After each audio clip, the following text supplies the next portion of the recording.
Hello there, this is your update from the BBC Sports Centre. Some news to disappoint Manchester City fans to start with. Their treble-winning captain İlkay Gündoğan has left to join Barcelona on a free transfer. The Germany midfielder made more than 300 appearances for City, including winning 12 major trophies. The German player said it was a total privilege and pleasure to play for City and said he'd experienced hundreds of unforgettable moments. So let's take a look then at Gündoğan's success under Pep Guardiola since joining from Borussia Dortmund in 2016. He was Guardiola's first signing for the club. 5 Premier Leagues, 2 FA Cups and, of course, that famous Champions League victory in the season just gone. He was also a League Cup winner on 4 occasions too, the first of which came back in 2018.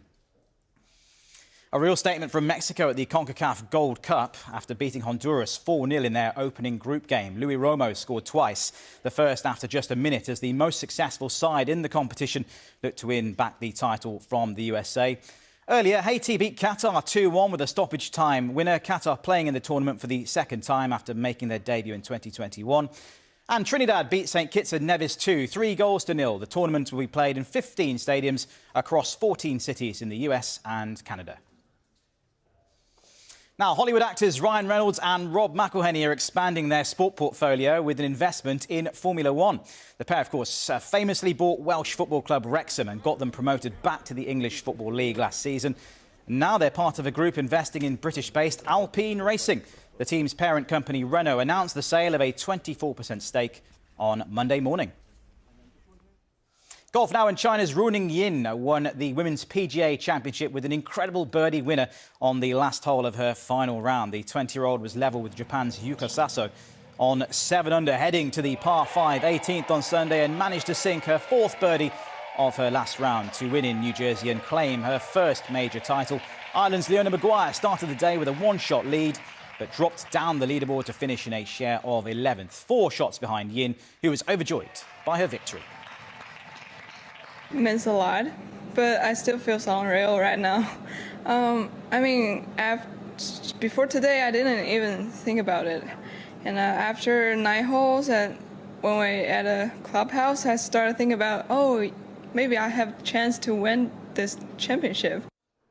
Yeah, what a win for her. And Keegan Bradley secured his 6th PGA title after victory in the Travelers Championship in Connecticut. The American finished on 23 under overall, 3 clear of compatriots Zach Blair and Brian Harman. Northern Ireland's Rory McIlroy finished in a share of 7th place.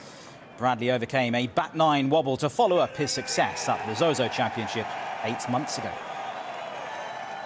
You know, this is for all the kids who grew up in New England, got to sit through the winters and watch other people play golf. And I just am so proud to win this tournament. Travelers and everybody involved puts on a first-class tournament. It's been like this for a decade, and I'm just so proud to be the winner here.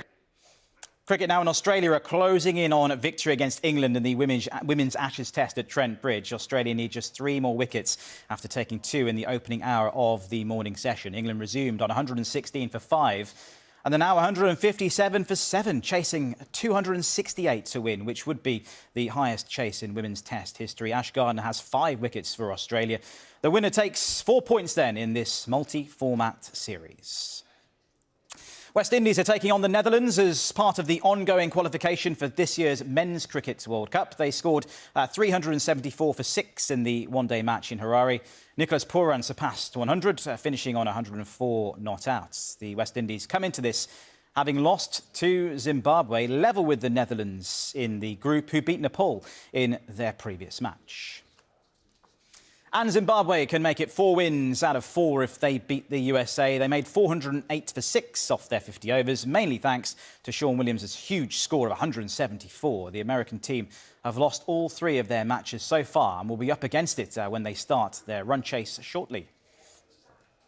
Now, the first Olympic esports winners have been crowned in Singapore. It was the first ever dedicated week to esports by the International Olympic Committee, involving 3 days of live finals featuring virtual competition for sports like cycling, sailing and taekwondo.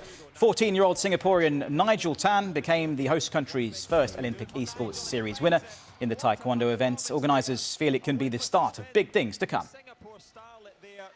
There are a lot of benefits to do physical virtual sport. We just finished the first event of this Olympic esports week with cycling, and we saw really the engagement. It was very short format, very nice to see inclusivity, gender equality. The men were supporting the women and vice versa. Finally, Los Angeles Dodgers' Freddie Freeman reached the milestone of 2,000 hits in Major League Baseball.